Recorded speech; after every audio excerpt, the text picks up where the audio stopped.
ওয়াহাদা ওয়াসসালাতু ওয়াসসালামু আলা মান লা নাবিয়্যা বাদা। সম্মানিত দর্শক মণ্ডলী, আমাদের আল ইতেসাম টিভিতে জিজ্ঞাসা করা হয়েছে, সিয়াম অবস্থায় দিনের বেলা স্বপ্নদোষ হলে সিয়াম ভঙ্গ হবে কি? সম্মানিত দর্শক মণ্ডলী, সিয়াম অবস্থায় স্বপ্নদোষ হলে দিনের বেলায় সিয়াম ভঙ্গ হবে না।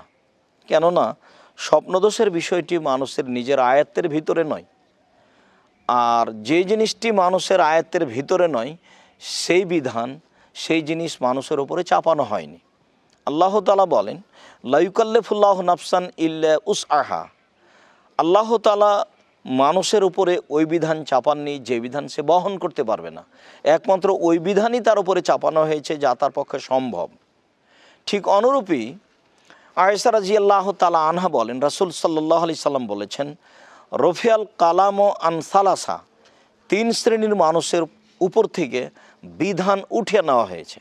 তার এক শ্রেণীর মানুষ হচ্ছে আনিন নাইম হাত্তা ইয়াস্তাইকিজা, ঘুমন্ত ব্যক্তি যতক্ষণ পর্যন্ত সে জাগ্রত না হচ্ছে। ঘুমন্ত ব্যক্তি যতক্ষণ পর্যন্ত জাগ্রত না হচ্ছে ততক্ষণ পর্যন্ত তার উপরে কোনো বিধান বর্তাবে না।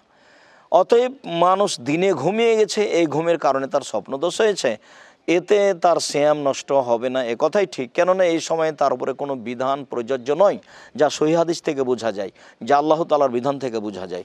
অতএব দিনের বেলায় সিয়াম অবস্থায় স্বপ্নদোষ হলে সিয়াম ভঙ্গ হবে না, এ কথাই ঠিক। আল্লাহু আ'লাম বিস-সাওয়াব। সাল্লাল্লাহু আলান নবী ওয়াসাল্লাম।